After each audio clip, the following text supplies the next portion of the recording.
You could take those questions in any order that you So want. let me deal with the assessment one, because that's probably the easiest one. Okay. So the assessments are put on property tax bills. The property tax bills are out. There's no continual assessment.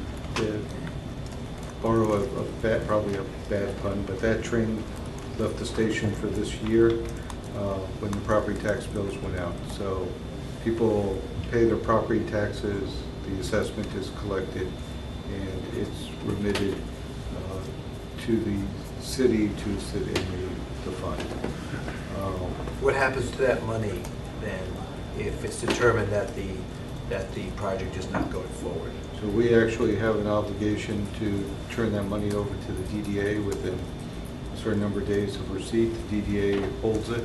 It's there to provide debt service on the state infrastructure bank loan, and I believe that money right now is just sitting in a trust fund. I don't know. You say the state infrastructure trust fund. This is money to be used for the project. Right, so state infrastructure bond.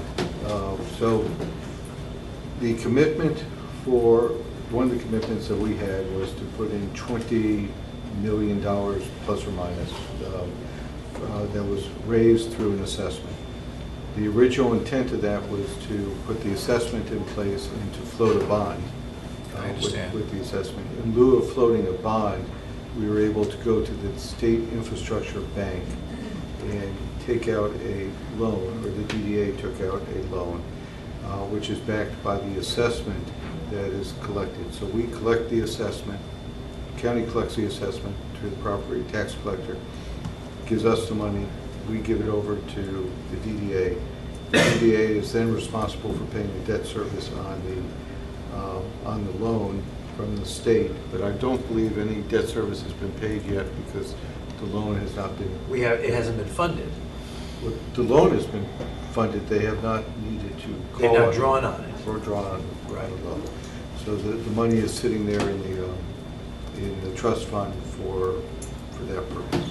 Okay, so if the state decides to opt out of the project, then that money would be available to us for reimbursement to the homeowners.